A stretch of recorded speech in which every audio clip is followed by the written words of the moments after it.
circumstances of our civilization.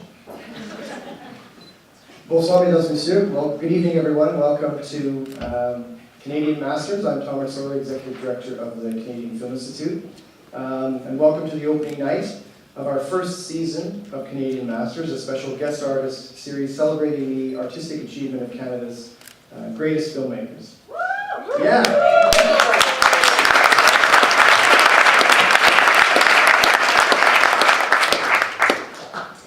We're presenting this series in partnership with Carleton University's Film Studies program and in its School for Studies in Art and Culture. The Film Studies program this year is celebrating its 40th, yes, its 40th anniversary. Yeah. Of producing Canadian film scholars, critics, curators, and yes, even filmmakers. To say a few words before we bring our special guest artist out tonight, to say a few words about the program at Carleton University, please welcome the director of the program, Professor Mark Furstenau. Mark.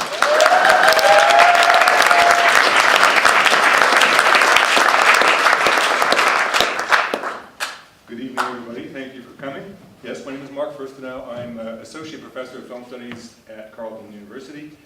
We're a program with art history and music in the School for Studies in Art and Culture.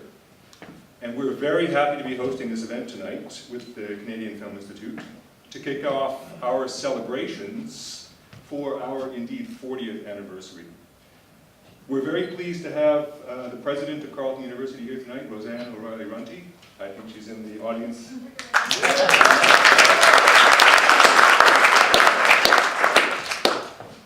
40 years. The first film studies courses were offered in the fall of 1976. I'm just going to say by way of observation, and simply as an observation, that was the same autumn that Jimmy Carter was elected President of the United States of America. I say I'm just offering this as an observation.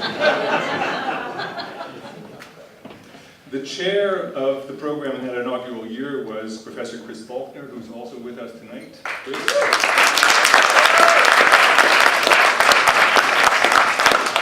He was then in the Department of English.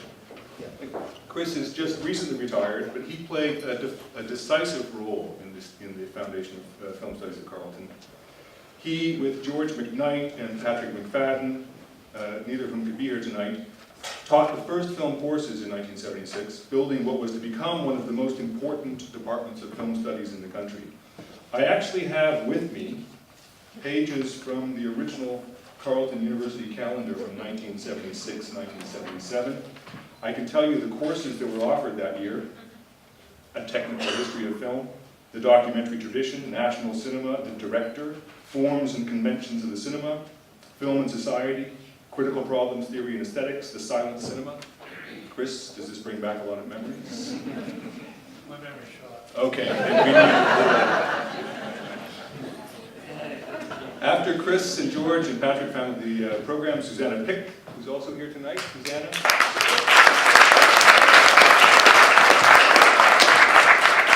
Susanna joined the program. Mark Langer joined the program. Eventually Charles O'Brien, who I think is also here tonight. There you are. André Loisel, who is also here. He's applauding Charles.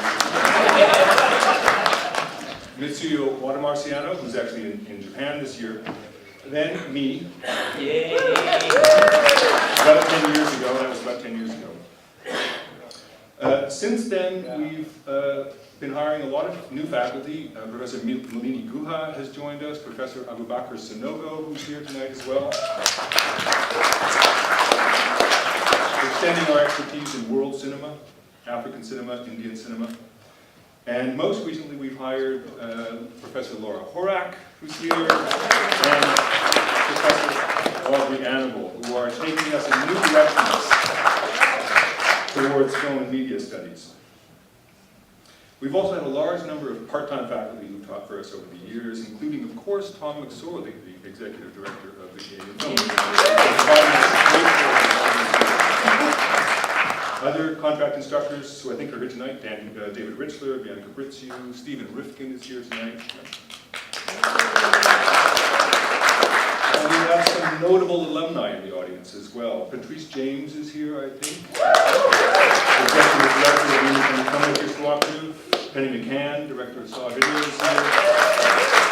Helen Neal, Managing Director of the Ottawa International Animation Film Festival. And Kelty Duncan, who's also at the Animation Festival.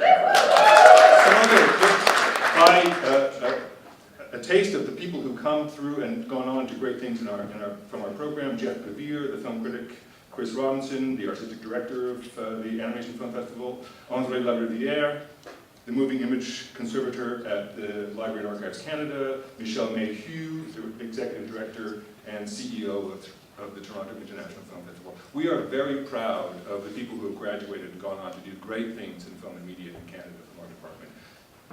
We're very proud of it. Now, I'm just going to finally say a few things about the event tonight that we're co-hosting, which will, I'm sure, be an illuminating discussion with one of the most accomplished and important filmmakers in Canada, Egoyan. Egoyan's first feature film, Next of Kin, was made in 1984. In the next 10 years or so, he made a series of films: Family Viewing, Speaking Parts, The Adjuster, Calendar, that redefined Canadian cinema, demonstrating, I think, how films here could be engaging, entertaining, but also intellectually enriching, conceptually demanding. Each of these films was a major event, I think. Film culture in Canada was changed by these films. Then with Exotica in 1994, The Sweet Hereafter in 1997. I think The Sweet Hereafter is my favorite film, by the way. He established an international reputation for himself, and we couldn't any longer simply say that he was our filmmaker. He had become a member of world cinema. Now, I want to say that as the discipline of film studies was establishing itself in Canada, establishing itself at places like Carleton University over the 1980s and over the 1990s, it was filmmakers like Egoyan who were making films that was making it obvious that cinema needed to be studied. It was on the basis of films like Adam Egoyan's that we felt the imperative to study the cinema, to make sense of the cinema. I'm just going to read very quickly a passage from the description of the program at Carleton that Chris wrote. You don't remember, Chris, but this was 40 years ago you wrote this. It says, "Film studies is an academic discipline concerned with the history, criticism, theory, and practice of the cinema, both as an art form and as a documentary record of our time. The cinema is a source," Chris said, "of pleasure and knowledge, and its study should form a part of one's cultural education." That's as important a statement now as it was then, 40 years ago, I think. And I'm going to add that both pleasure and knowledge are certainly to be derived from the films of Adam Egoyan. And I'd like you to join me in welcoming him tonight and helping us celebrate our 40th anniversary.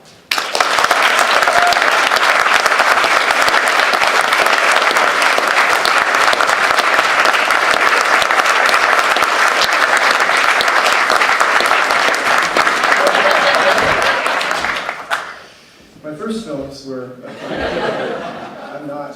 I'm a Tom, I'm not at.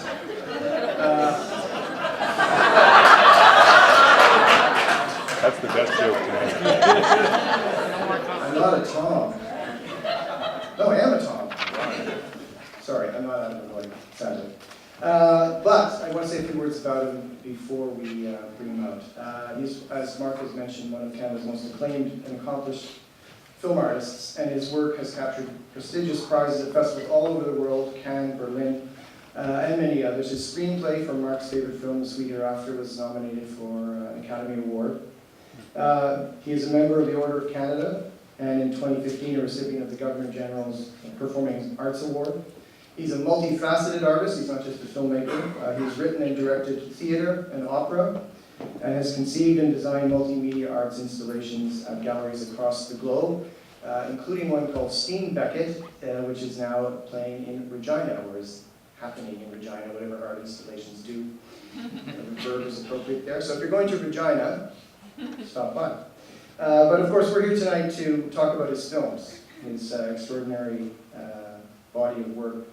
And I'd like to also remind you all that tomorrow night we are presenting a very rare film from that distinguished filmography, a film called Citadel. So please come back tomorrow. Atom will be here to introduce it and to do a Q&A with the audience. Tonight's interview, it'll be me, I got him all to myself, sorry guys, talking to him for a while. We're going to have some clips, and then after the interview is completed, we're going to gather in the studio behind you where you came in from, and he will do an informal meet and greet with you. So please stick around for that after the show. So before I bring Atom Egoyan to the stage, let's have a taste of the extraordinary cinematic worlds of Atom Egoyan.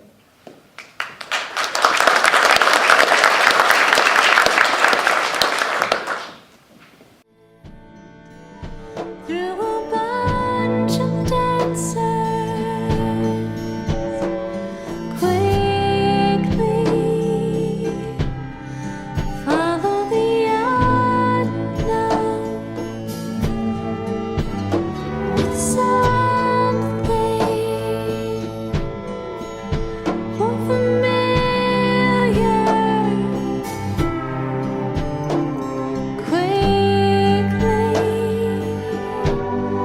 Something familiar.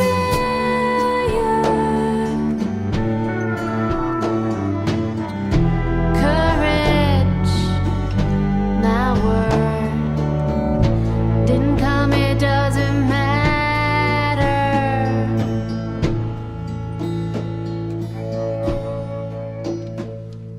Sleepwalk, so fast asleep in the motel as the lamp goes and piss off all of your background and piss off all your surroundings.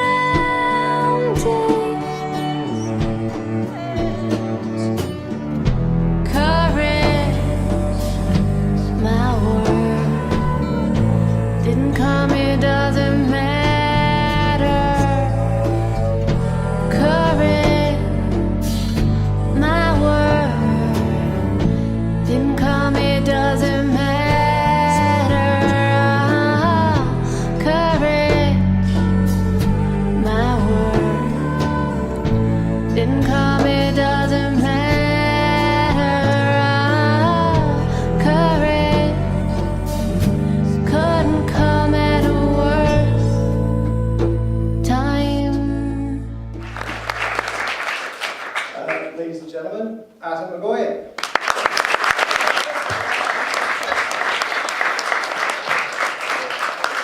Very, very trippy. Yeah. But I thought after all those introductions, I'd probably bring in my own feedback loop. Yeah, go for it. There'll be more feedback later when you get to talk to Atom Egoyan. Thanks, that was really, I don't know whoever made that. Yeah, I'd like to put a shout out to James Pollich of the CFI. who had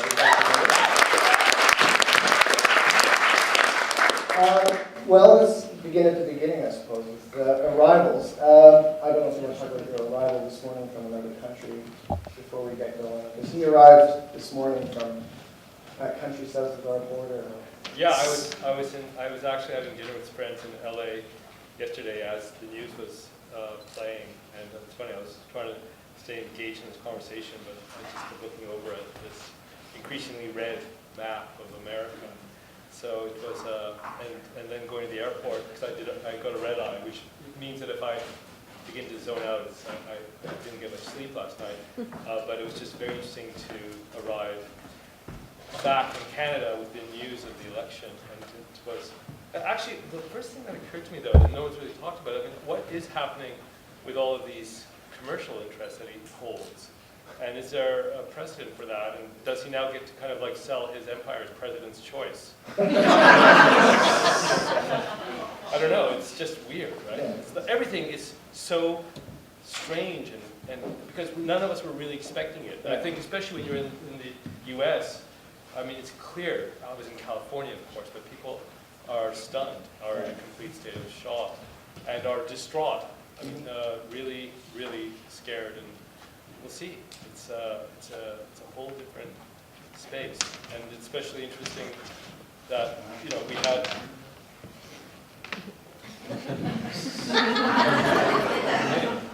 It's going to get more complicated. Right. So, you know. Wow, that's a performance aspect where suddenly I have to hold this. Okay. I'll pin this to my laptop. Anyway, it's. I think we had this advantage of having, seeing the two countries in this weird contrast between Harper, as they had Obama, and now we have Justin Trudeau, as they have Donald Trump. It's so odd. President Donald Trump. It's all about winning. He won. Yeah, he did. So I guess he's right. Win. Let's talk about more important arrivals, however. I don't know if they're more important. But certainly. He's used up enough oxygen already. Yeah, You want to keep going on that, though? No, it's interesting that in a weird way, like this actually giving me the mic is a Trump-like thing to do. Right? So it sort of becomes like this power gesture. Mine is smaller than yours.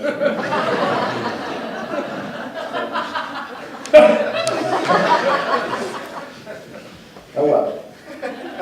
It's my fate, I suppose.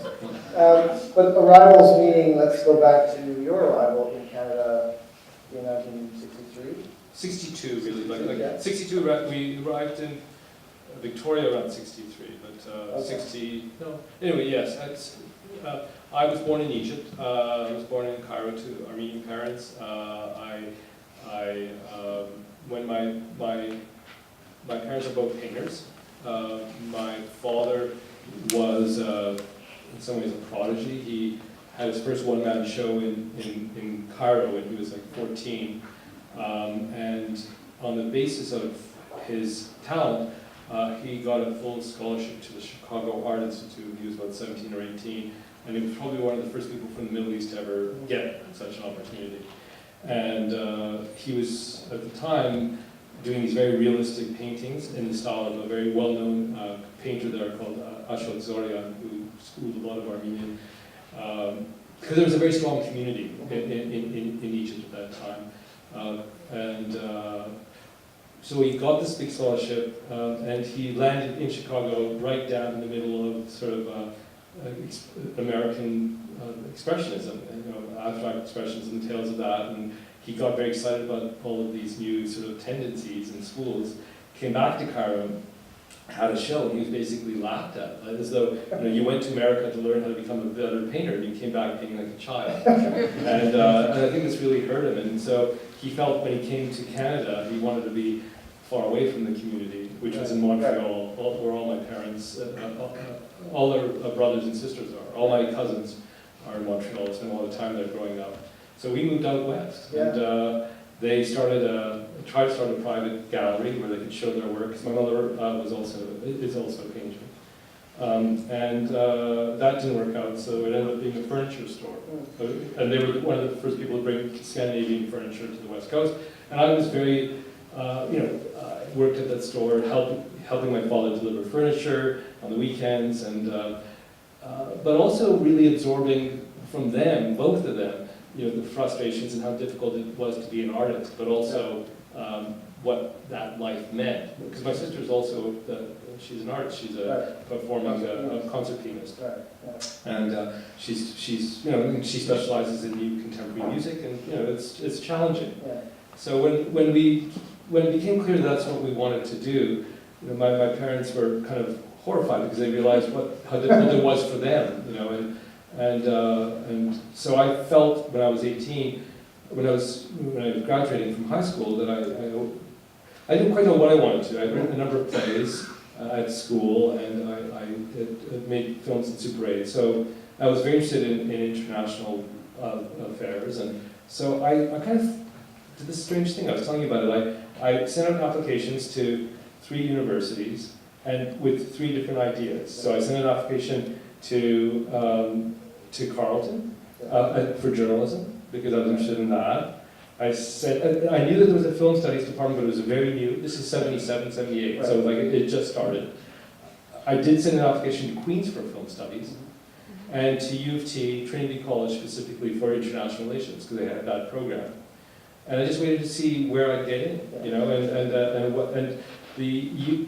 of course, U of T had there was something about that, because when you live up, you know, on the West Coast especially, there's such a centralist sort of idea in Toronto, and that's the one I took. And when I was at U of T, I started making, while I was doing my studies, I was doing film reviews for the newspaper, and just continuing to write plays. And then one of my plays, in my first year, I submitted it to Trinity College Dramatic Society, and it was turned down.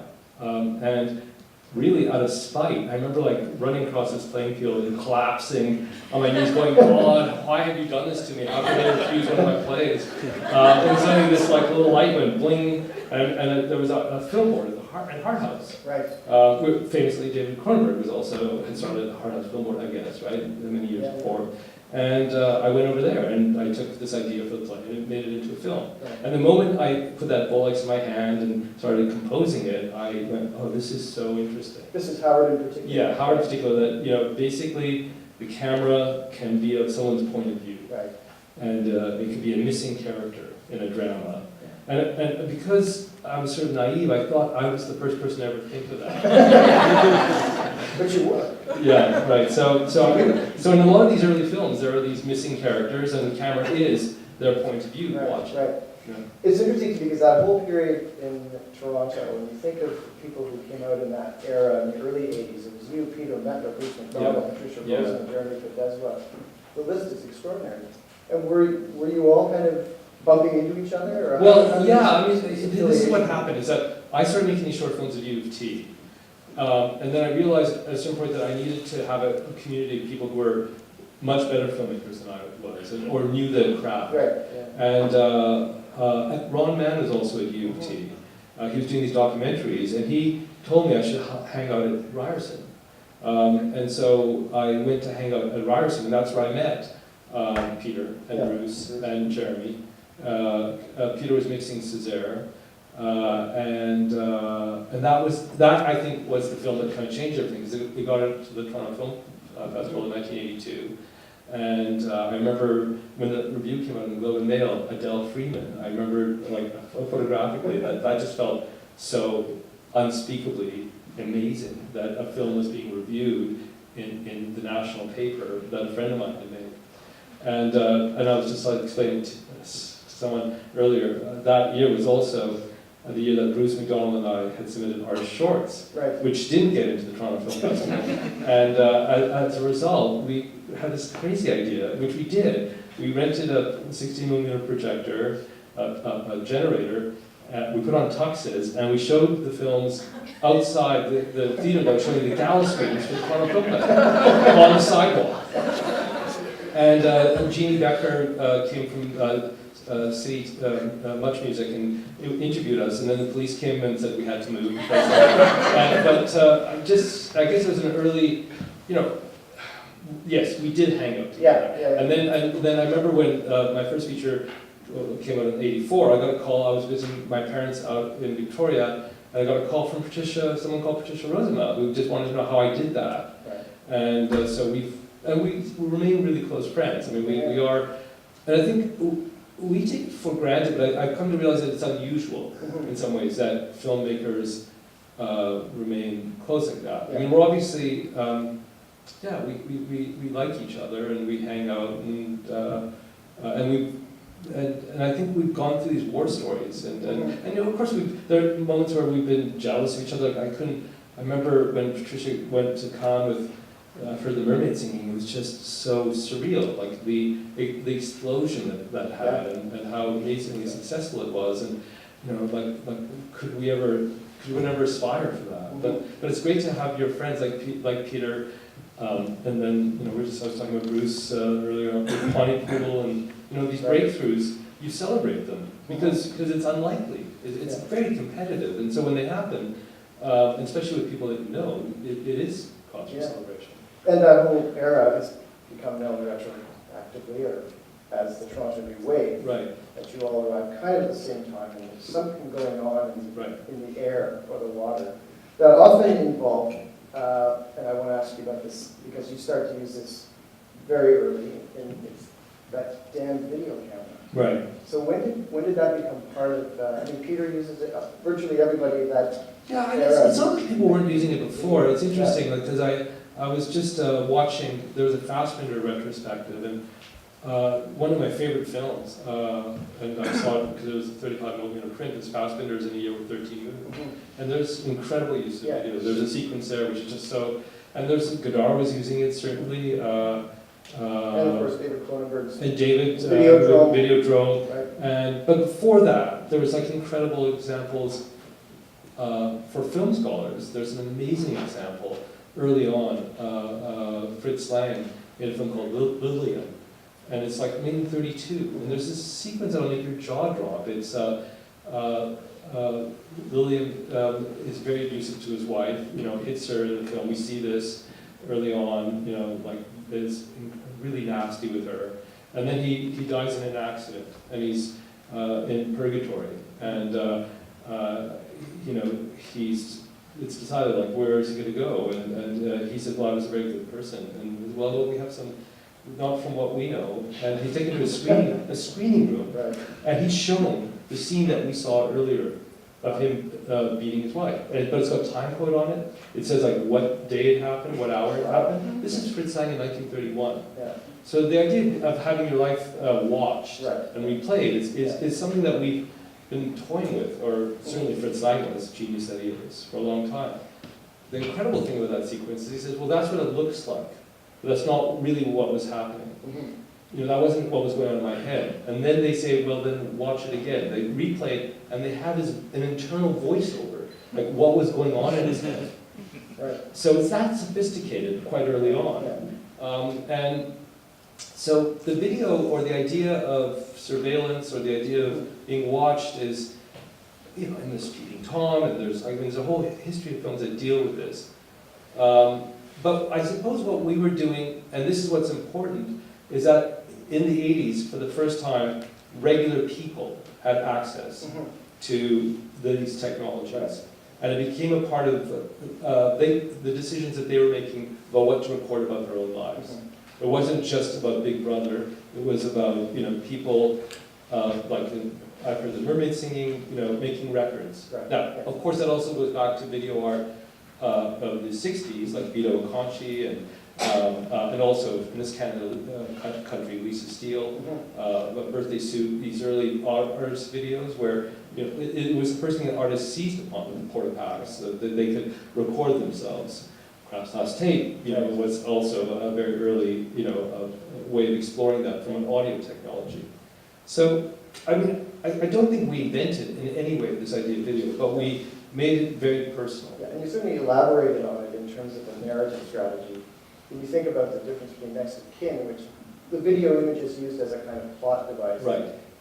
But in Family Viewing, your next film, Well, it is so promiscuously used, and speaking parts even more so, that you obviously integrated the very notions you're talking about that Lang explored, narrativizing them into your own sense of what the Totally. With Family Viewing, this idea that everything that is happening in this boy's life, present-day life, is shot like a soap opera, live switching. We used video technology, and we actually made a kinescope and cut that into our film.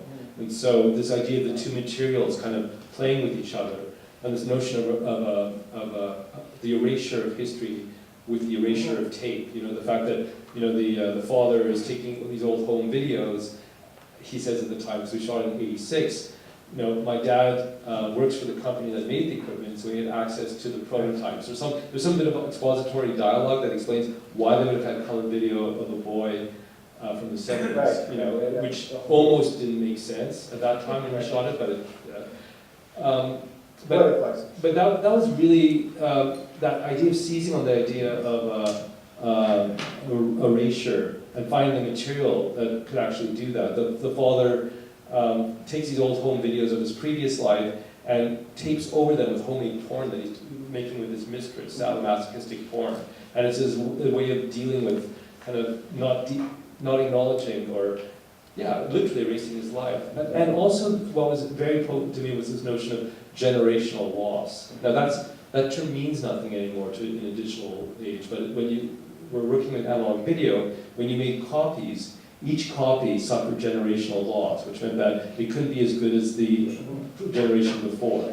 And that was a very potent metaphor in this movie because it's dealing with, the boy's mother's grandmother is Armenian. Her name is Armin, which was the name of my grandmother. And so, Armin and we, I guess, but she was called Armin. And also, my grandmother was my link to my culture. I spoke Armenian as my mother tongue as long as my grandmother was with us in Victoria. The moment she left, it was all about assimilation. Right. I didn't want to speak Armenian at all anymore.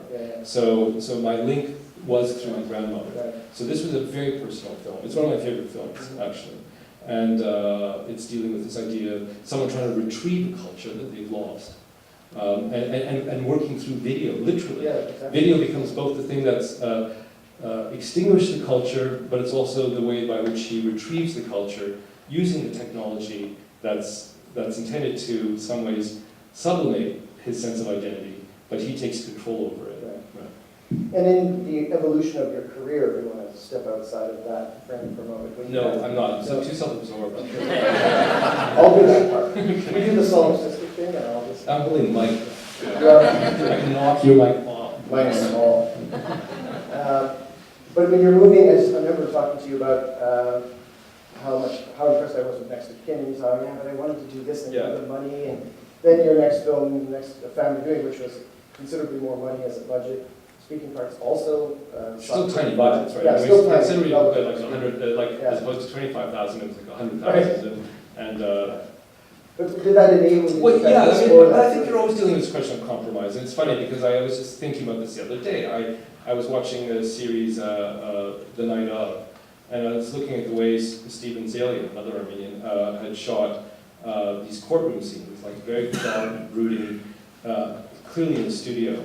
And when I was making Devil's Knot, I mean, that's the way, that's how I wanted the courtroom scenes to look. And but we just didn't have the money. The budget didn't allow that, and so we had to go with this other look. And Next of Kin, which was my first feature, but there was something that I wanted it to do, but it didn't quite work. And when things do work in film, it's kind of a miracle. Like when it works out exactly the way you have in mind. Because there's so many things that can go wrong, or there's so many things like starting with the weather, or the actor is just not on form that day, or there's some technical problem, and there's so many things. So when it does work, it's a miracle of sorts. And you began, as you moved through the... Did that answer your question? Yeah, okay. You began to move into, as Mark mentioned, the international circles of festival exposure, critical acclaim, which of course brings international investors to your door, wanting to work with you and invest in your projects. But you also did, interestingly, and I think this, when we met in Calgary in 1988, you said, well, I've just shot a half-hour episode of Alfred Hitchcock Presents. Right. So you were working in the, quote, commercial sector as well as in your personal auteur film. Well, I was really lucky that way. I mean, what happened is that there were American productions that were coming up here to shoot, and there wasn't as many people making films, and because of Next of Kin and the attention that got, the CBC offered me, a series called called For the Record, where they asked various directors to do these one-hour dramas, and I happened to get this one-hour drama that written by Paul Gross called In This Corner, that had scenes of boxing and also an aborted terrorist attack at an airport. And I didn't really know film. I mean, I taught myself film, and when I got this gig, I just thought, okay, I have to learn what I'm doing. So I looked at all these boxing films, Raging Bull, and the history of boxing films, and I really thought that I would do something that looked like that, and make it, try to look as slick as I could and professional as I could, and also these other scenes like the terrorist attack, and somehow by pure chance an American producer was in his hotel room flipping a TV station and came across a boxing sequence on CBC, and it happened to be this thing that I had shot. And then the next day, I got a call. I was living in my, in Spadina in this apartment, from this person and saying, I saw your thing last night. Are you the guy who directed that? I said, yeah. And he said, well, you're obviously a pretty good shooter. Like, can we meet about... I didn't have an agent. I wouldn't have an agent or anyone else for another 10, 12 years. But I met this person, and he gave me this opportunity to direct this Alfred Hitchcock Presents with Martin Landau. And to this day, you know, when people talk about these things I do, like the Chloe's or these commercial gigs, I think that half hour might be the most commercial thing I've done. It was an original script that wasn't done for the original series of Alfred Hitchcock Presents, but it was a really good story about the guy who runs a special effects house, and these young kids who kind of come up with 3D projection technique, and he tries to steal it from them, and they actually plot this perfect murder, where they use the technology that they've developed to make him think that his building is on fire and make him jump to his death, right? And it was just really, and to top it off, they used the intros that Hitchcock made for the original series. So at the age of like 25, 26, I had Alfred Hitchcock introducing, you know, one of these films a film I made.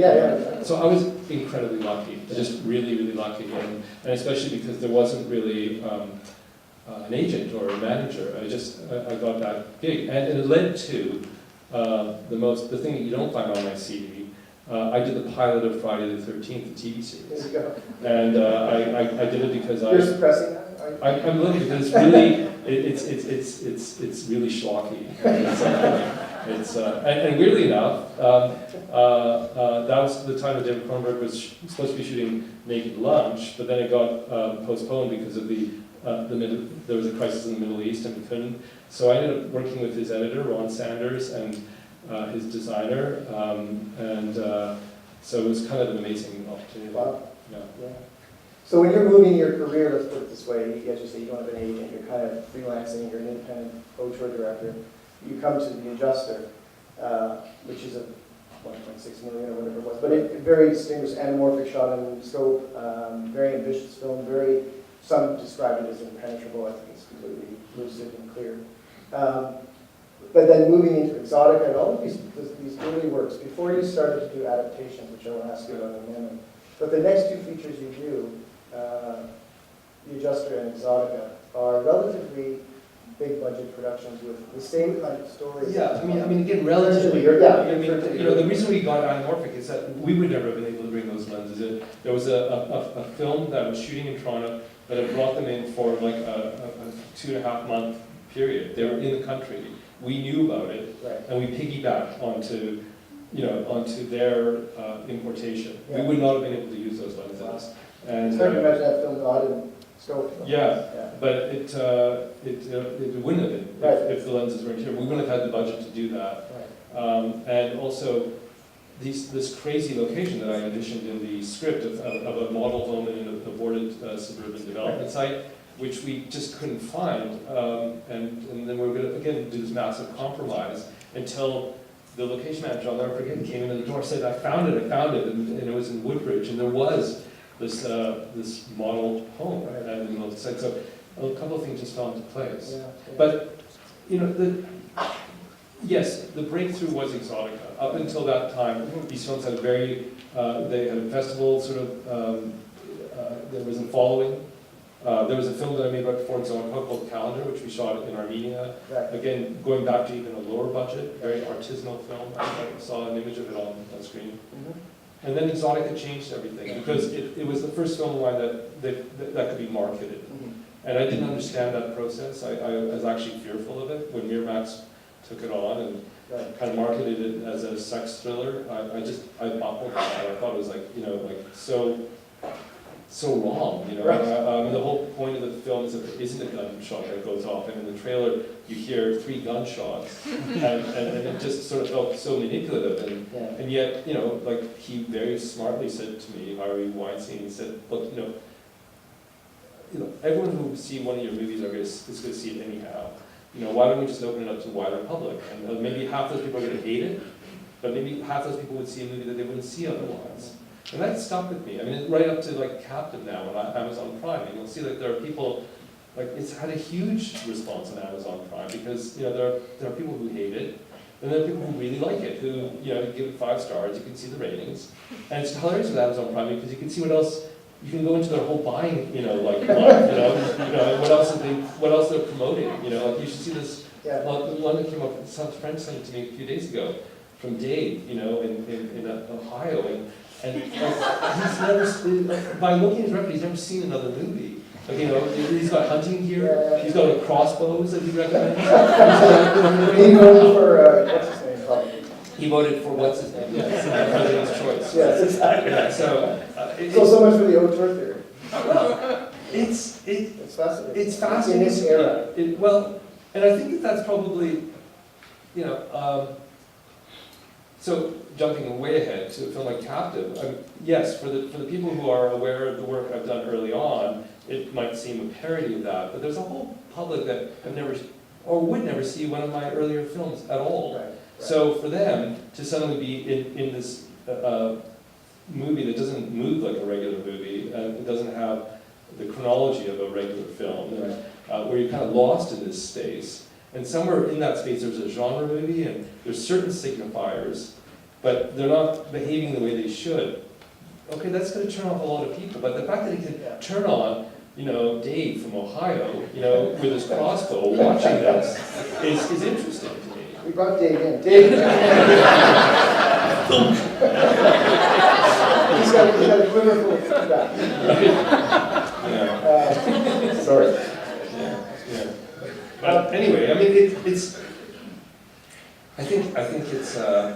You can't keep making the same film, right. And I do think that I do realize that there was this golden period, and I look at that, and I think I was really blessed that there were these films that built in a certain way. But I think it's interesting too because at any moment in let's say the early '90s, let's say when Exoticus, did you say to yourself, "This is I have a career," or was it like how did that emerge in you as you're going to do this? But was there a sense that now I can make a film maybe every 2 years, or I can make a film in 18 months, or I'm getting offers, and maybe I'll have a career. Well, the thing that changed really was the way that a lot of those films were made up to Exotica was my deferring all my fees. Right. I was producing those films. Yeah. So the reason I was doing the Hitchcocks or the TV work was to sustain the feature habit. There wasn't a fee coming from those films, Right. and the films didn't really do particularly well. But starting with Exotica, which is when I got an agent, I realized that that first of all, it's very risky to do that, kind of like and it's not sustainable. Yeah. But it also means that like the film that you'll see tomorrow night, or like a lot of stuff I can just do without needing to show it at all, right? They're just experiments for myself, or they're just things that I can do for fun. I don't need to show it because it's a lot of work to release a film, to do the whole festival thing, and to put it out there as your next feature. And you're obliged to do that when you're working with distributors, and you can't.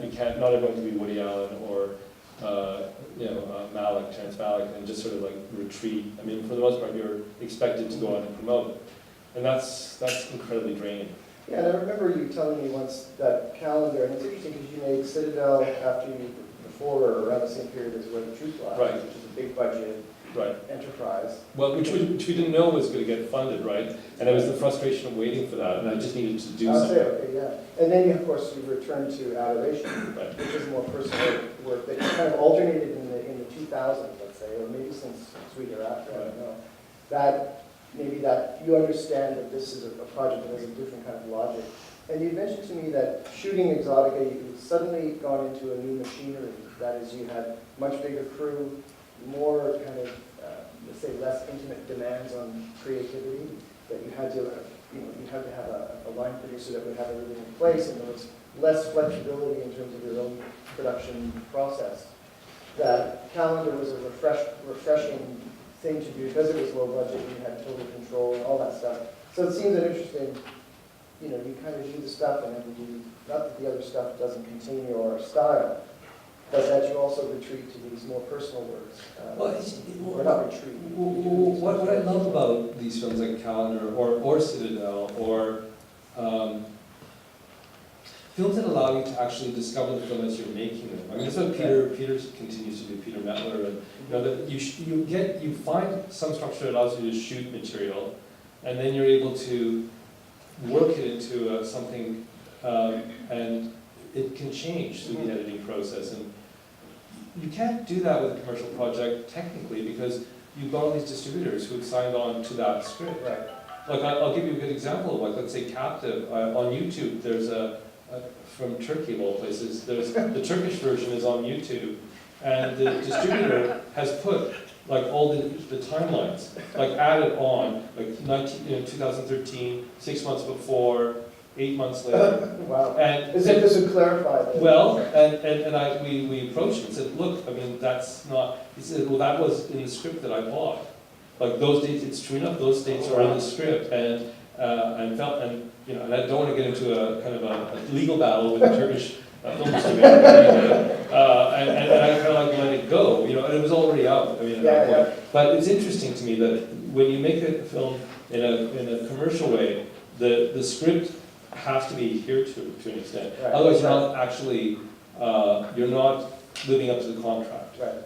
But when you make a film like Calendar or a Citadel or even an Adoration or certainly at the time Sweet Hereafter, that's an interesting one because that in the editing completely changed his shape. And no one really, because the film was successful, no one raised that issue, right? Yeah. I mean, but there was a whole other voiceover, the structure completely was redefined. But it's finding that sweet spot, I guess, in filmmaking that allows you to continue the process of discovery right through the editing. And the higher the budget, the less you're able to do that. Right. And I would say, and that doesn't mean necessarily it's going to be successful. I mean, but it's something that excites me. The organic process of discovering what the material is extends into the editing. And it's interesting too, at that time, you started to adapt literary sources rather than original screenplays, with The Sweet Hereafter, Right. Felicia's Journey, and Where the Truth Lies. Yeah. So what was that like? Was that sort of like you needed a kind of a refresher from your own kind of narrativization, or did you want to just give it try the adapting novels that are in Sweet Hereafter case quite challenging formally, structurally? How did that work for you? In the case of Sweet Hereafter, when I read that book, there was something that Exotica didn't allow me to do. Like there was a subject matter that I wanted to explore, and I touched on it. When I read Sweet Hereafter, it was so clear I could go further. Right. And I could make it a very personal film. Like even though it was Russell Banks' world, Right. and it was a community that very different from the community I was raised in, the character that Sarah Polley played is wildly different. Someone please turn off that phone. Yes. So it seemed to me that if you read the Sweet Hereafter, the character of Nicole is crazily different from the way she's represented in the film. Right. But I felt that I could reinterpret her to be this other character, and it would enhance certain ideas in the novel. Right. And I did that with Russell Banks' blessing. Right. Though he was cautious about it, it liberated something in me. I wouldn't have been able to go to that place on my own. On your own. Right. Same, Felicia's Journey was just a chance to explore. In each of the books, I felt that there was something that the adaptation could take further. Right. That the books were there, and in each case I tried to enjoy the writers, which was daunting. I mean, I'll never forget how nervous I was when I gave that first draft to Russell Banks, and he came back and he said, like, this Pied Piper thing it's not going to work. It's like it had nothing. He totally felt it would be very problematic until he saw it. Yeah. Right. And similarly with William Trevor, this whole idea of the gala and the cooking show and that obsession, like he wasn't sure what the tone of that would be, but he really loved it in the film. Right. And then I would say maybe less successfully with Where the Truth Lies, this idea of the reporter having been involved on the telethon Right. as a young girl, Yeah. and kind of this whole relationship. I mean, maybe that gave it too much gravitas, maybe, or maybe just totally it was not right. I still like it, but a lot of people haven't, so I have to respect that as well. But it's a different process. Mhm. I mean, Yeah. in a way, when you're doing an adaptation or when you're working with someone else's script, and even Chloe, in some ways, is an adaptation of a French film, right? So the story's been told. It has its own place. Right. You don't have to go through that existential crisis of like, is this story worth telling? I mean, I go through that all the time. I write a lot of material. I've written 2 scripts since Remember, and I just don't think they're stories that I want to bring into the world. Right. I enjoyed writing them, but I'm not sure if they have a place. Or maybe I'm also toying with the idea that maybe they should be a TV series as opposed to a feature film. And so it's not just the process of what you come up with, it's how you want to present it and at what level. And that level is going to determine so many of these other considerations. If it's a tiny film, then you can afford to experiment and you can afford to do whatever you want. But the moment you start working with budgets and stars, and there's a whole other level of expectation. Sure, yeah. And I'm wondering, all of that wrapped in together, it's not an adaptation, but it is a kind of retelling. It is, of course, Ararat. Right. This incredibly personal story, and bigger than personal for you.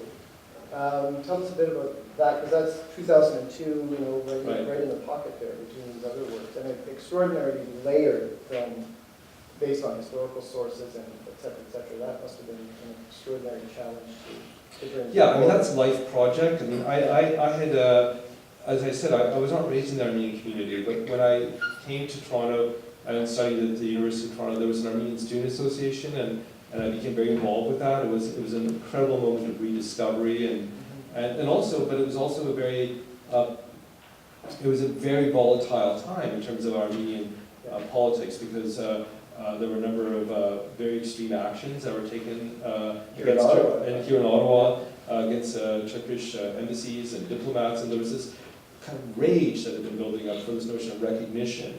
And I was very involved in that as a student, protests, and really one of the first scripts I wrote was this kind of historic account based on this Clarence Usher, a missionary, what happened with the resistance in Van, the city. Yeah.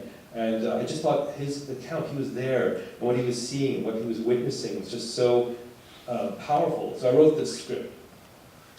But then I put it away. I mean, I could never have made it. It was a huge budget. And it was just... around 2000, or 1999, I was being honored by the Armenian community, and they asked Robert Lantosh to present me.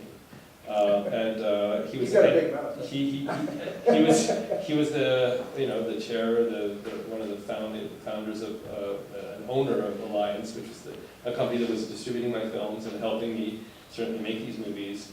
And he got up to the podium and he said this extraordinary thing. He said, as a Hungarian Jew, I've seen so many films about the Holocaust. That's how I've been educated about my history. And if Adam is prepared to make a film about the Armenian genocide, I will say here tonight I can support it. Wow. And the audience went crazy, and I was just going, oh.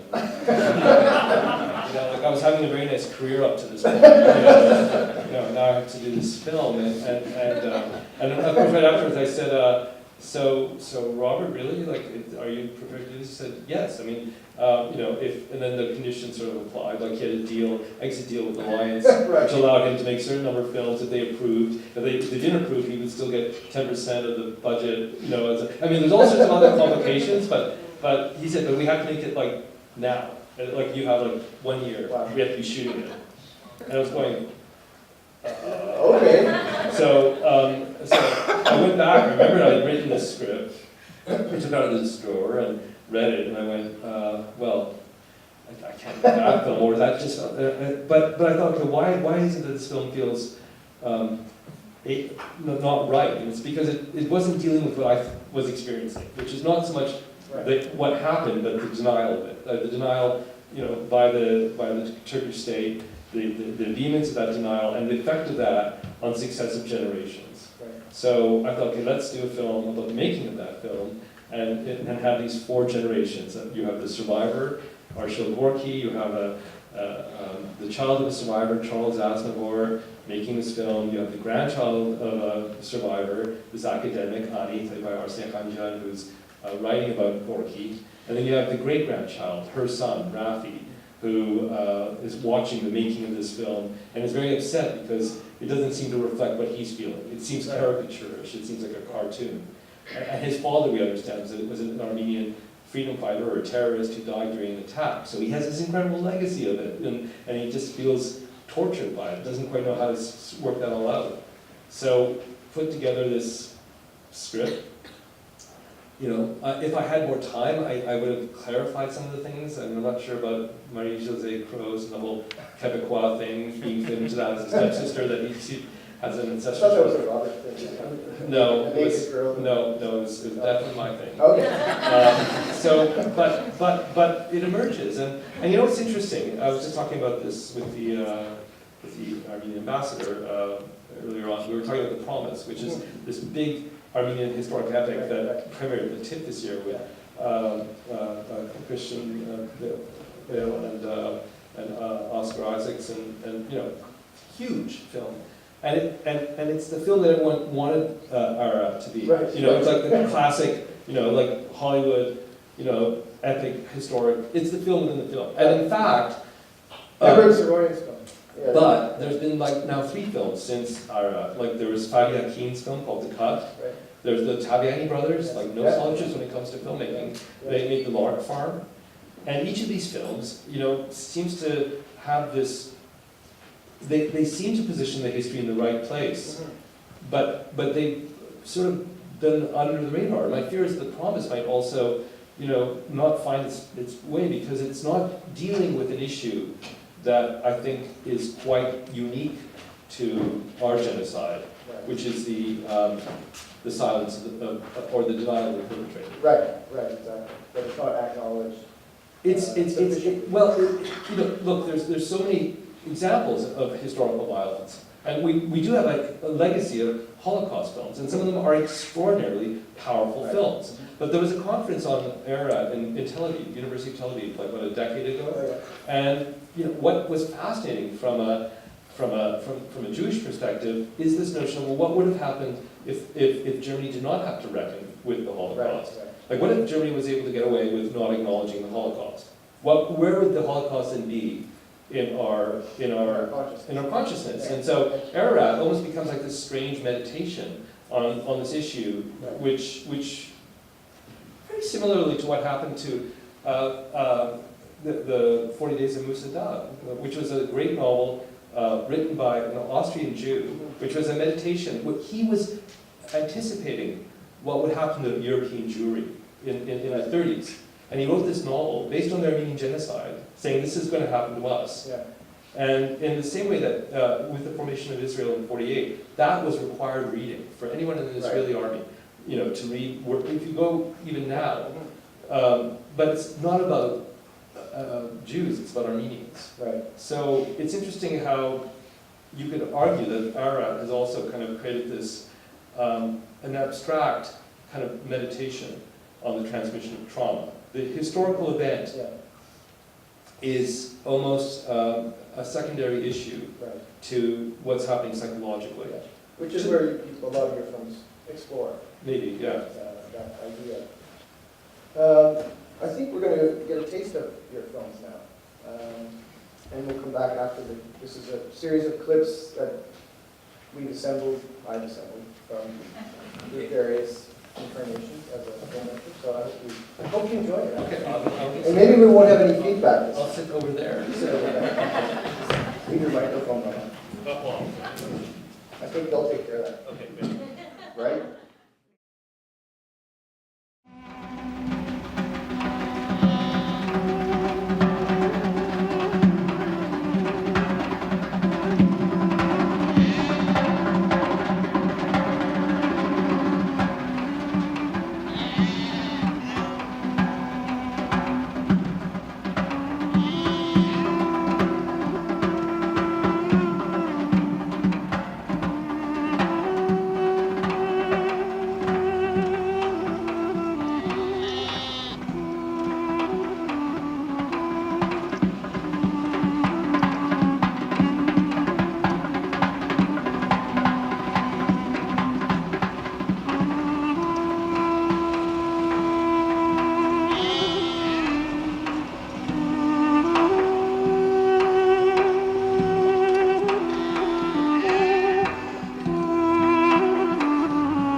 Ego met mij die dingen die ik meer.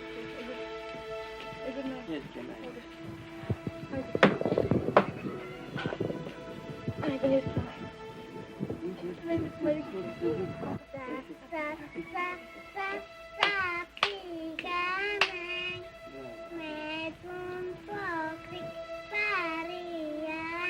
Van, can you sing Daddy an English song? I can't do this anymore. That's 3 days.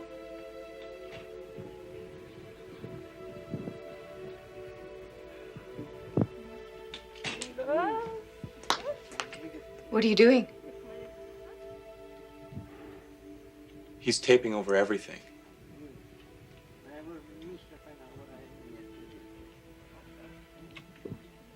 Is that you? The brush gets Yes. I'm sorry, Van.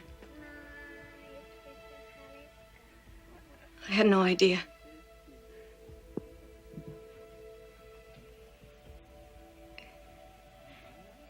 It's a thing he has. He likes to record.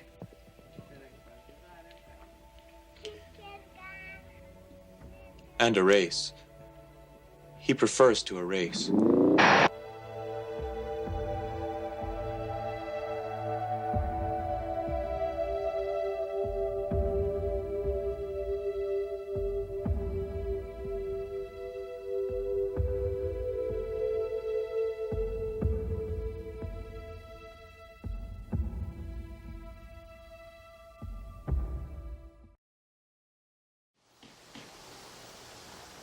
Do you know who I am?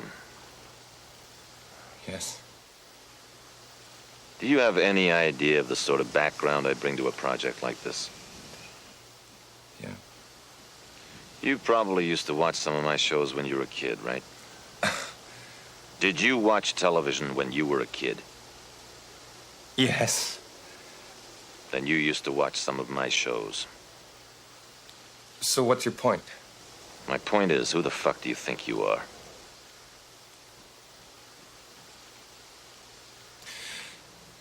All I'm suggesting You've been talking to Clara, haven't you?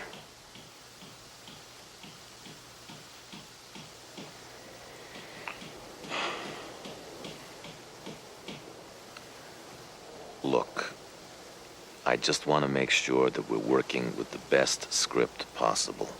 Do you understand? But it's a personal story. Of course it is. It's a very personal story, and I respect that. I just want to make sure that it works as a story. That's my job. I'm giving a lot to this show. I'm directing it. I'm even going to act in it.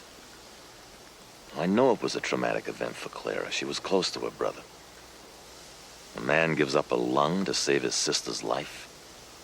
This is an extraordinary event, isn't it? And he dies as a result. This moves me, Lance. This moves me so much I want to make it into a very fine film. Something I can share with millions of people. Her brother actually died? She didn't tell you.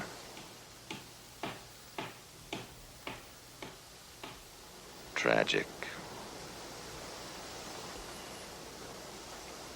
Clara's script deals with what she went through, but that wasn't what interested me. So I optioned her story and made it mine. And a movie that takes the form of a talk show is very original, Lance. I'd watch it. And people have always watched what I'd like to watch.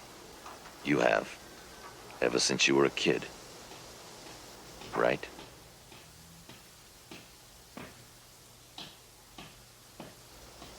So, are you ready to sign the contract now or not?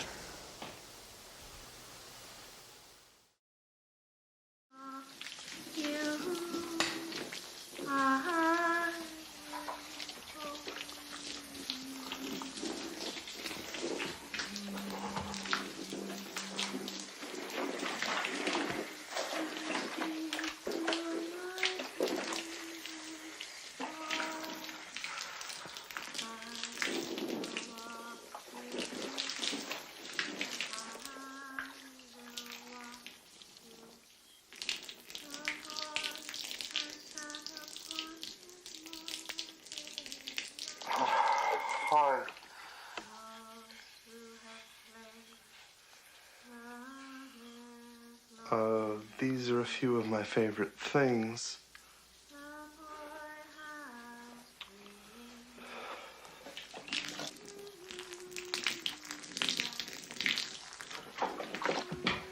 Now, you've come in just at the moment that the character in the film, the person who was supposed to live here, decides that he's going to stop playing house.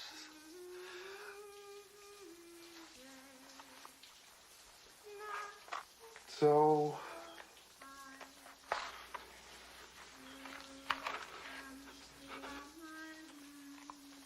are you in? Or are you out?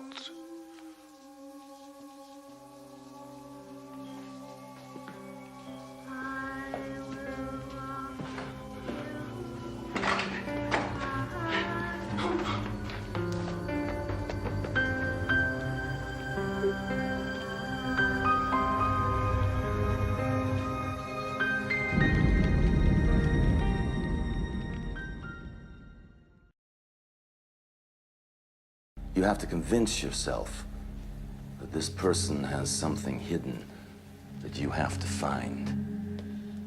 You check his bags, but it's his face, his gestures that you're really watching.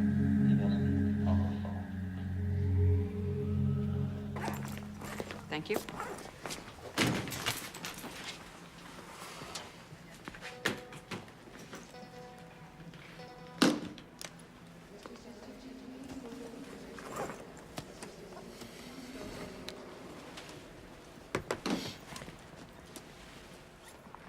He's staring straight at you.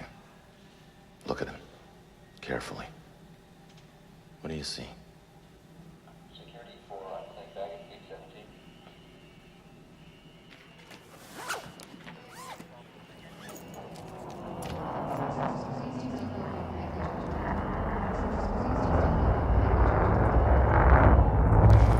Which way you headed? Down. Loved us equally then.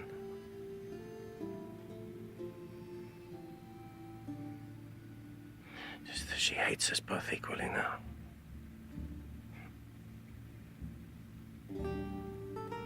Anyway, the doctor said that I had to hold her on my lap and let Clara drive to the hospital.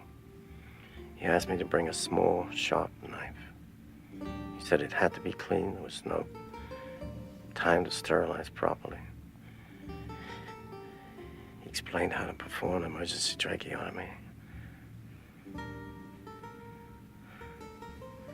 How to cut into her throat in a windpipe without causing her to bleed to death. He said there would be a lot of blood. I said I didn't think I could do it. He said, Mr. Stevens, if her throat closes up and her breathing stops, you're going to have to. You'll have about 1.5 minutes, possibly 2 minutes, and she'll probably be unconscious when you do it.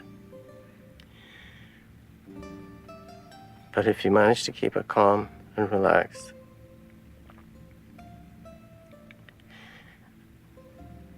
not let her little heart beat too fast, and spread the poison around, you might just make it here first. Now, you get going, he said. He hung up.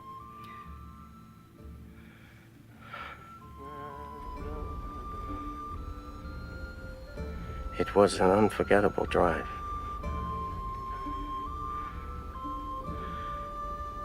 I was divided into 2 parts.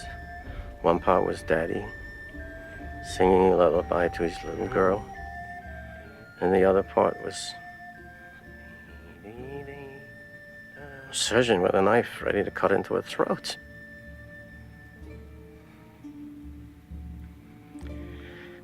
I waited for the second Zoe's breath stopped to make the incision. What happened?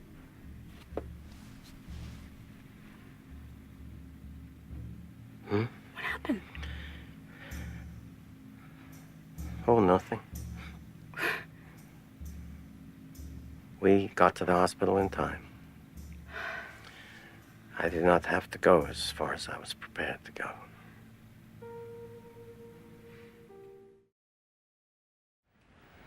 from Edward. He wanted to give it to you. And thanks. Now, was this before or after my conversation with him? After. I guess he wants to show there are no hard feelings. Okay. Thanks. Were you serious about what you told him? Oh, you don't think it happened? What, genocide? Yeah. Are you gonna shoot me or something?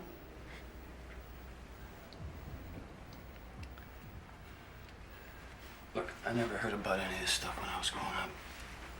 You know? I did some research for the part. From what I read, there were deportations. And lots of people died. Armenians and Turks. It was World War I. Turkey wasn't at war with the Armenians. I mean, just like Germany wasn't at war with the Jews. They were citizens. They were expecting to be protected. That scene you just shot was based on an eyewitness account. Your character, Jevdet Bey, the only reason they put him in Van was to carry out the complete elimination of the Armenian population in Van. There were telegrams, there were communiques. I'm not saying that something didn't happen. Something. Look, I was born here. So were you, right? Yeah. This is a new country. So let's just drop the fucking history and get on with it. No one's gonna wreck your home. No one's gonna destroy your family. So let's go inside and uncork this thing and celebrate.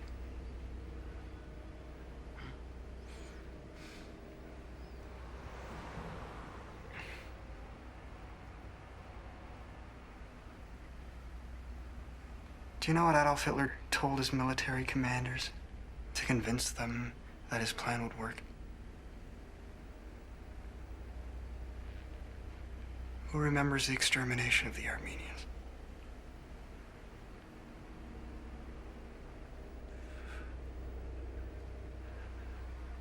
And nobody did. Nobody does.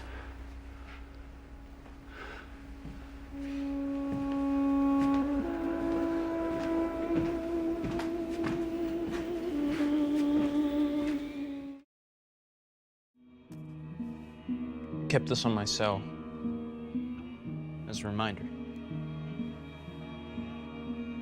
You have to believe me, Simon. Your father was a killer.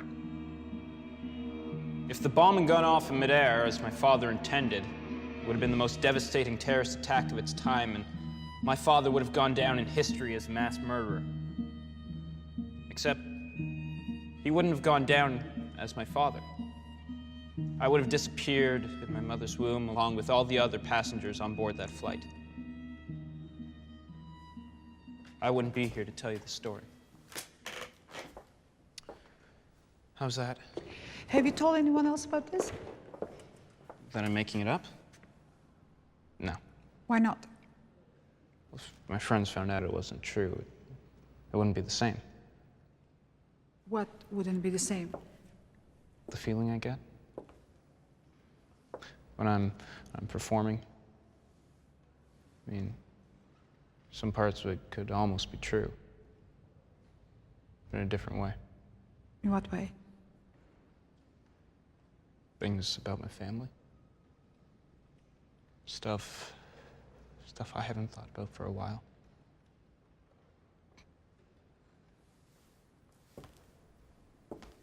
So, your father planted a bomb on your mother? No.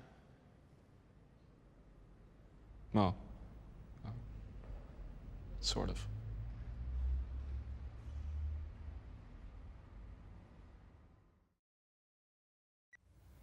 Today is the last day of the year. I'm about to take our calendar off the wall. I looked at all the pictures again. I was trying to remember what happened at each place. It's strange, but the strongest memory I have has nothing to do with any of the churches. It was that time we drove into that huge flock of sheep, the one that never seemed to end. You took out your camera, and as you were taping, he placed his hand on mine. I remember, as I gripped his hand, watching you grip your camera so tightly, like you knew what was happening behind you. Did you know? Were you there? Are you there?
Yeah, it's really a lovely selection of clips, but it also talks a lot about what we're saying in terms of this moment where these technologies were available to us, and there's something sculptural between the process of making a movie image, and you can see it when the producer is saying, you know, the authority, that you see the building is set behind them, you know, this village, medieval village, and the whole apparatus suggests this mythology and this sense of intimidation, because filmmaking felt like this whole other activity that was, you needed a lot of money for, and it required coordination, and it meant that there was a system. And then you had these characters who were working in video, like had personal videos, and suddenly they had been liberated from that. So as a filmmaker, you know, what it allowed me with these smaller films to work with the spontaneity and the degradation, even the ugliness of the video image, like you saw in family viewing, like these bluish tones, and we really played up the bluish aspect, because that was something at the time people understood as being related to video. Right. A lot of these films we're doing a deal with Criterion, so family viewing, not family viewing, calendar and some adjuster and Exotica, Sweet Wrap are going to come out in Criterion, so we had to do high-def versions. Right. But the real question as we were doing it is the blue, which was added. You know, Right. does it still make any sense? And so we actually took away the blue and made it color, but made it look like a crushed video. Like, you know, that idea of, you know, like, you know, where something is, you know, compressed. Yeah. So that becomes the way of addressing this texture in our time. And I thought one of the most curious moments was this thing in Adoration, where this kid has a clip that he's made of an interview with his grandfather. We shot that in 2005, 2006, so it was the first generation of smartphones that you could tape with. Yeah. And it's kind of interesting that when he wants to share a clip with his friends, he physically shows it, you know, to the lens. Yeah. You know, it becomes a physical thing, and it seems a little preposterous now. Like, you know, like you would just download it and send it as a clip. But there's something about the physicality of it which roots it in a certain moment. That's the immediate thing you would do at that time. Right. So these films, some of these films are very rooted in technology, and that idea of, Arsene saying, are you there? And what does it mean to be there? And the ephemerality of that moment with the sheep and how that works in, as opposed to the monument of this church, which has been there for centuries and will continue to be there after these characters leave the frame. And that film looks great in high def. It's really beautiful calendar. But these are, to go back to your original question, I think what made the Toronto New Wave specific is that as a group of filmmakers, we were looking at this particular moment where people could actually become the authors of their own life through these technologies. And that was very inspired by certain readings and writers and filmmakers, but certainly Samuel Beckett, Crab's Last Tape, that to me is the Bible of this, right? Even though he's talking about audio technology, it shows the paradox of technology to both enhance and trivialize experience, and to torture us. I mean, the mind has a natural ability to forget certain traumatic things that are filtered through or suppressed in a certain way, but technology brings them back, and that can be educational, but it can also be incredibly dangerous. And I think, and then around the mid-90s, I was getting tired of it because it was becoming cliche, but with Exotica, you're seeing the same process of, even though it's not a technology, it's this process of creating your own therapy. Right. Thinking you have the means to create your own therapy, but not understanding that if it's not done properly, you can actually exaggerate or perhaps even deepen a sense of trauma by being on the wrong course. You can think you're healing yourself, you're moving towards something that's positive, and where you're discovering something about yourself, but in fact, you're perverting it and making it more painful in a strange way. Yeah. So these are, that's a good selection of clips, because, and it also says a couple of other things, which is, I need to communicate these ideas. I need great actors. These are great actors. These are actors I've seen on stage. I come from theater, so there's that scene with Ian Holm. It's not just the fact that there's a slant focus lens, so he cannot move his face and stay in focus. He has to be completely posed. So you can't ask any actor to do that. Like, he knows how to control it, but you're also, that story is being listened to by Stephanie Morgenstern, who is also a very, very good actress, because she's listening so well, and you buy the artificiality of the storytelling, which is it is a performance. He's a lawyer. He performs narratives. So he's performing a narrative for her because he wants it to have an effect. He wants to convince her of a story that he's telling. But she is responding with complete authenticity and sincerity to and yet it's so professional that when she actually does shed a tear, listening to it, she very immediately kind of wipes it away, because she knows that tear should not call attention to itself. And that to me is one of the most amazing things about that scene, is that how intense she is, how that produces this effect in her, and her intuitive sense that that would distract from his storytelling. So she's able to do something with her hand where she just very quickly wipes it away. And I remember just being in awe of that. And very often I'm in awe of what these actors do. They are so skilled, and without their performances very often, you don't get the effect. And I know you wanted to talk about the team. So there are these actors that I know from my community in Toronto. At a certain point, I could rely on them to get what tradition I was coming from.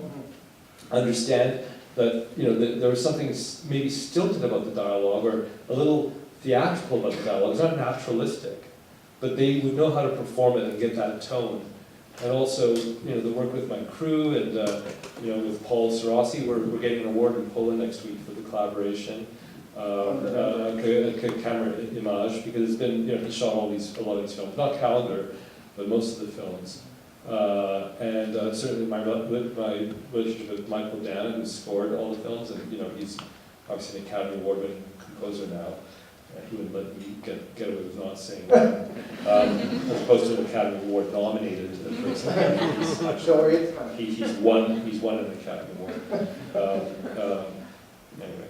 But your team is important to your, it seems, you know, it's interesting if filmmakers like, go back to Orson Welles using the Mercury players as, right. you know, there's a physical presence of these actors through your career, and you shift, and Arsene's been all the way through, of course, but you had David Hemblin, and you had Elias Mateus, and Bruce Greenwood, and so it's interesting to be... Maury Chaykin. I mean, you know, there are certain scenes, I mean, if there was another clip from Adoration, you know, where you have the passengers forming this weird therapeutic community of people who are mourning a tragedy that didn't happen, but could have happened, and you know, that could only have been performed by Maury Chaykin. Like, there's something that he's able to summon, and also in that monologue that he delivers in The Adjuster. I mean, you know, it's written for him, and it could really be, it's not easily transposable to anyone else. So a lot of the time, it's also the scripts are written with these actors in mind. Right.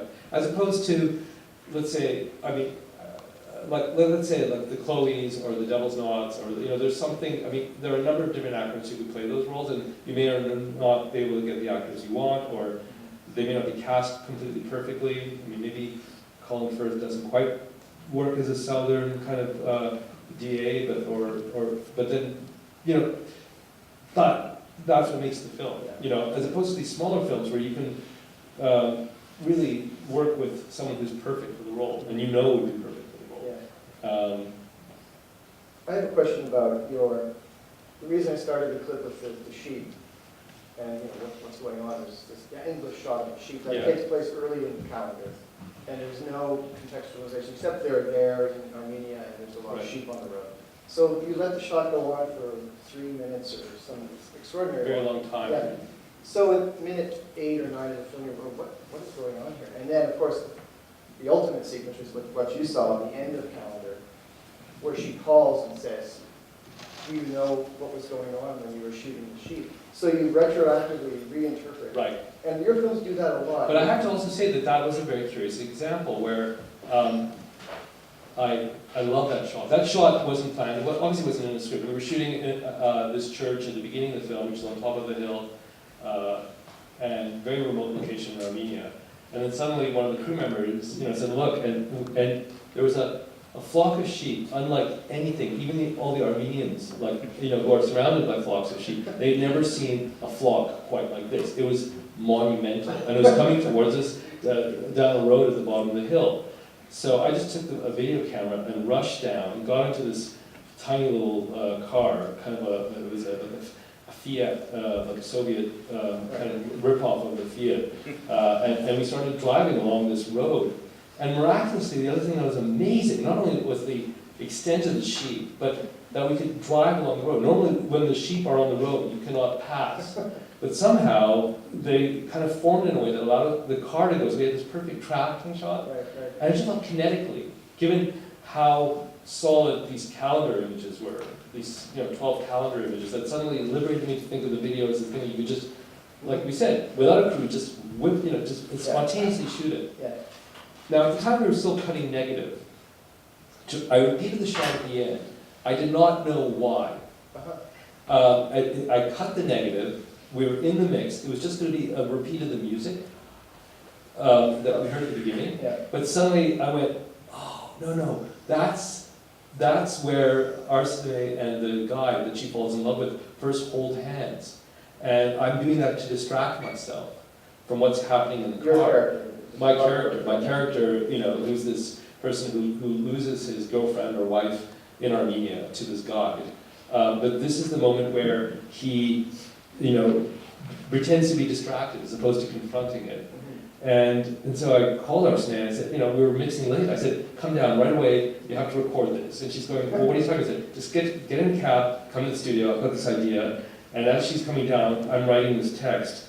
And we fit it into the final mix. And it just becomes that scene. And you go, well, how was that? Something allowed me to think that shot needed to be there. Right. And it was the most important piece, but it was a sculptural decision. Yeah. Much like the kid is taking the cell phone and making a sculptural choice or in family viewing, there are these sculptural decisions, and that's where it does work somewhere between installation and actually tomorrow night I'm really now excited to show Citadel, because in some ways it's a real essay on this weird little thing that we have now with us all the time. So I was able to take images all the time. Again, it was made over 10 years ago. Okay, so it was made like quite a long time ago, but it was still at this moment in our evolution when there was something kind of unique about the fact that we just shoot anything at the time, just spontaneously. Yeah. And I'll talk about also why I don't show it, because it's set against the backdrop of the Beirut Civil War. At the time we were releasing the film, it flared up again with there was the assassination of Hariri, and there was a. We'll talk about it tomorrow. Yeah. So it seems to me that yes, these interventions and the way these technologies work with these characters' lives is something that I am fascinated by. But it's just, I'm also kind of exhausted by it, to be honest, because it's become like this. I like talking about it. I can go on forever, but I really love Captive, because to me it's like a film that I thought, okay, let's put this into a genre. Let's take all these ideas and put it into the world we live in now. And I think a lot of critics who have been following my work just saw it as a kind of a self-parody, and I just thought, well, no, it's actually showing it. There's lots of people who haven't seen these films. Yeah. And like Dave in Ohio with the crossbow, he's not seen that from Shaun of the Sheep. 100%. And starting with the results of the election, less people are going to see those types of films. So it's good that it's on Amazon Prime, because it's expressing these ideas, and it's also saying, well, what about a culture where we all know about surveillance, we all know that you can kind of find cameras anywhere, but what about a cult where they're used to sharing the most horrible, unspeakable material, like child porn that they generate live. And then they get bored of that, and what else do they do? And sort of this bizarre thing where they just, presumably, just watch Fred Wiseman shots of surveillance, for hours, that they might get a glimpse of someone suffering, just a little bit. But they'll just have that on all the time. Maybe the film doesn't make it clear enough that that's what's happening, but it's just actually absolutely mundane suffering. That occasionally will kind of arouse some little bit of a jolt, but we don't see that community. It's referred to.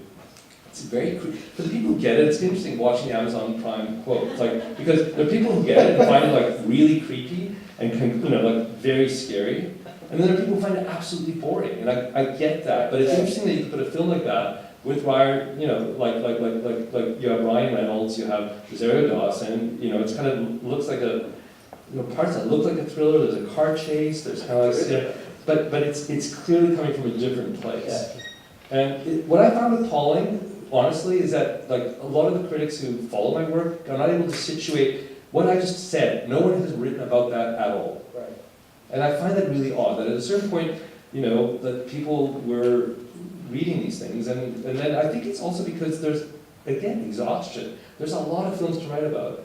Some films are clearly art films, and and maybe it's wrong to present a film like Captive in Cannes, though I was led to believe, from the selection committee, that they were thrilled and they gave it this primo position.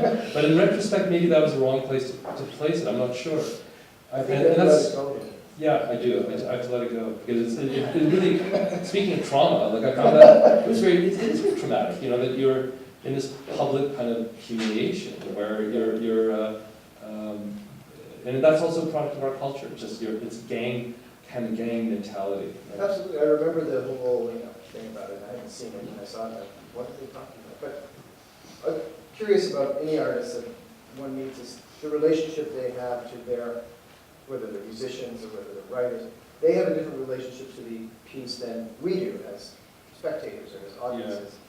Yeah. And I wonder, the old cliches, they're all my children. And where do you situate yourself in relationship to your work when you are responding to in that negative kind of way, like with the Captive example?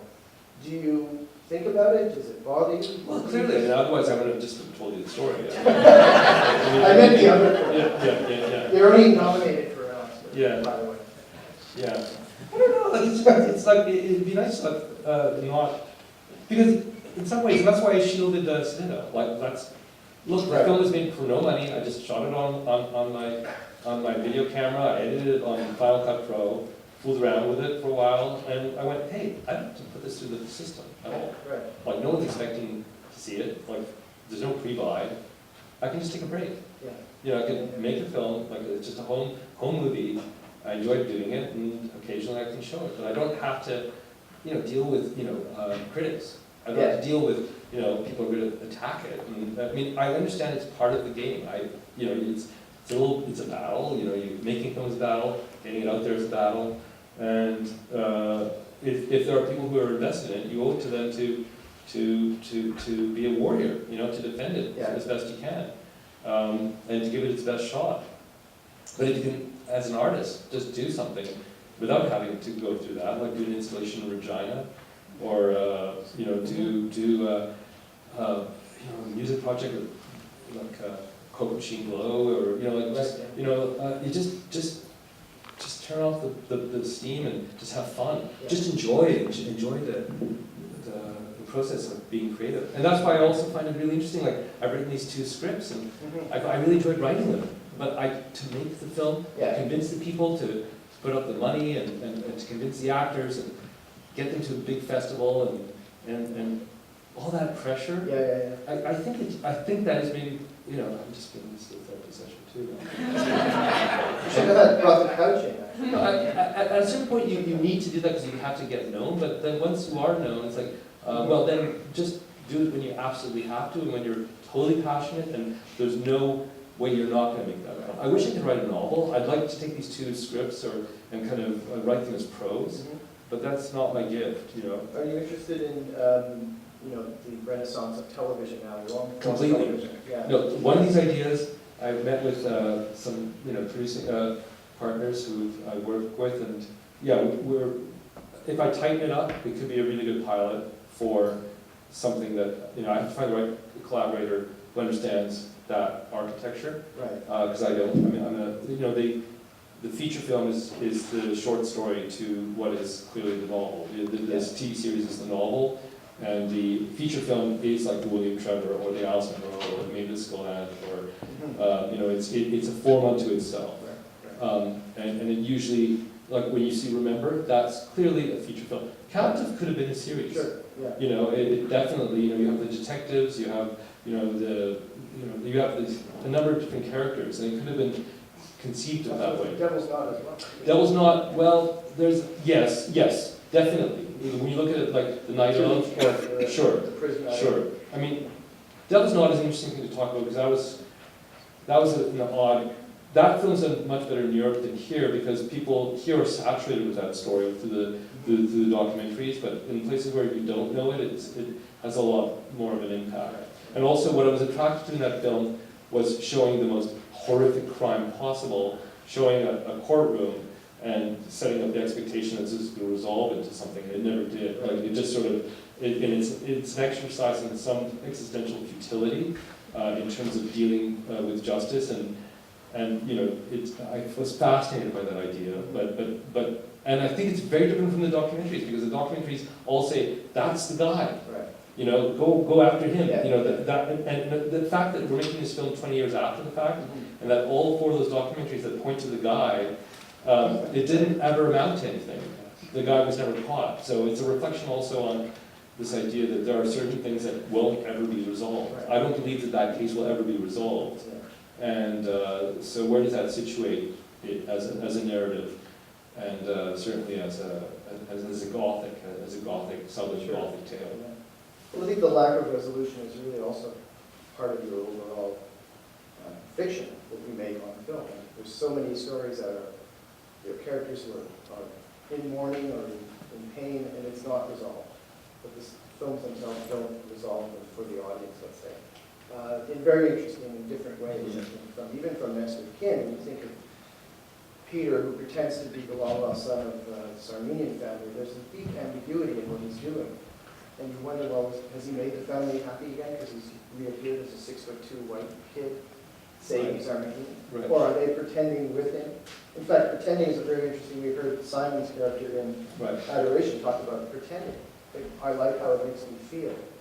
And in all your work, you have a kind of this subtext that people are not who they seem to be, and that there's great dramatic, there's an ore that you can mine from that performance of life, rather than... Well, but I think that really does come from the, being a particular type of immigrant, right? I mean, coming to a country at an age where, if you believe Freud, I mean, your character is formed at the age of 2 or 3, and also, and being raised in Victoria, of all places. Yeah, I mean, so you're totally surrounded by this. It's not like a real culture at that time. It is now. But it was this faux English culture, which was like, we're gonna all speak with English accents, so we've never been to England, and we're gonna have tally-hos, we're gonna have the Empress Hotel, we're gonna have serve, like tea, we're gonna love the Queen, we're gonna have it's a whole trip that time, believe me, You worked at the Empress. I worked at the Empress Hotel, and you're even more aware of the construct when you worked at the kind of like the generating thing of the Victorian mythology is the Empress Hotel, and there was a place. I mean, no one believes this, and I can swear to it. If you look at the archives, I wish I had video to prove it. When I was working as a busboy there was a bar called the Bengal Bar, and it was set up as sort of a colonial style Indian kind of bar, and they hired East Indian people dressed in colonial garb, and you would be called Saab. And if you were a gentleman of a certain age, and you could fake an English accent, you could actually be in this kind of recreation of what it would be to be in colonial India. Wow. And no one thought that was weird. Absolutely. And then I also was hugely influenced by George Orwell, who was a very important writer for me. Obviously Animal Farm in 1984, and Homage to Catalonia, where the whole idea of doublespeak and manipulation of language and image and truth, what is truth, when you have all these conflicting versions of truth, it's all in Homage to Catalonia. But it's also weird to be in the middle of Burmese days, in Victoria, BC, right? It's just, so I think the collision of, as a kid, feeling outside, and you're aware that character, or who you are, is something that is performative. That it's something you play. But I'm aware of that all the time. I'm exhausted. I needed coffee back there, and then come out here and you kick into performance. And it's like a lot of my life is performative, and it's just the nature of what I do, and I'm dealing with performers. I live with a performer. It's interesting. Like this summer, there was this episode with Arsene in Armenia, and she was on the media, and it's a fascinating moment for me because even though what she's saying is very heartfelt, there's a performative aspect. Right. Because the performative in the sense that when you realize that something is being watched and observed, you're going to react a certain way. It's like and we have all been conditioned by that. The selfie culture, we are all, and that's where it's become like. Adoration is very interesting because we're still about to step into that full form in 2006 when the film was shot, and now we're it's radical. As human beings, what we've experienced over the last 10 years, it's like I'm just hearing a recorded voice right now, which is so well timed.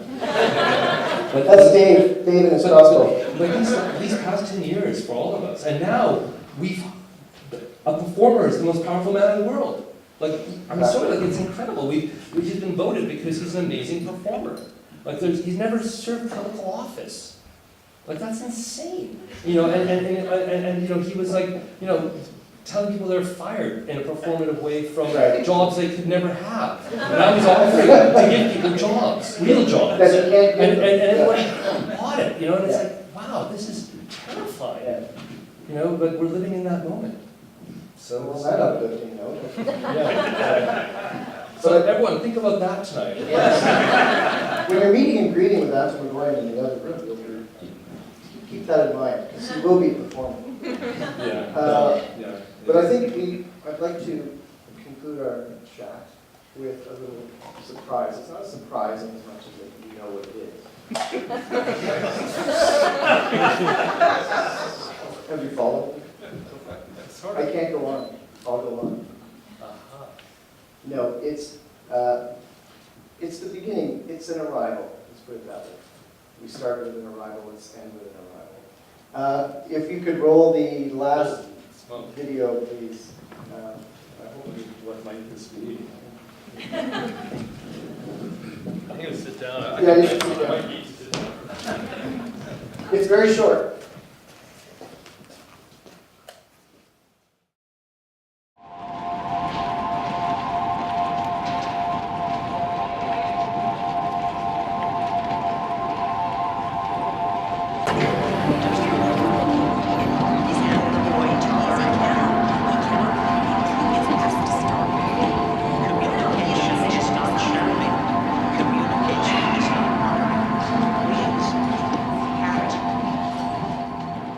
Looking back on our sessions at the family clinic, I've come to realize something. I envy therapists. I mean, what can be more exciting than getting to know another family, trying to solve their problems? What can be more satisfying than giving direction to other people's lives?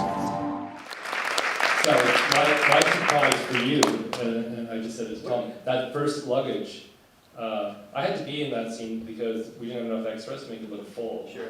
But also, as we were trying to scramble props, I took the biggest luggage I found, which is this handmade leather, huge piece of luggage. It's what we came to Canada with.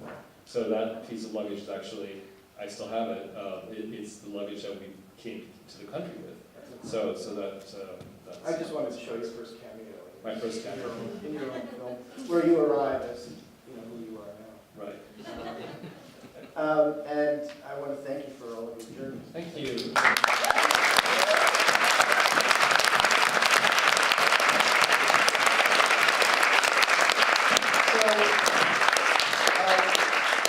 Dave is waiting on the other side, and we'll see you there in a few minutes in the Art Sport Studio. And thank you all for coming, and please come tomorrow night for Citadel as well. Thanks, everybody.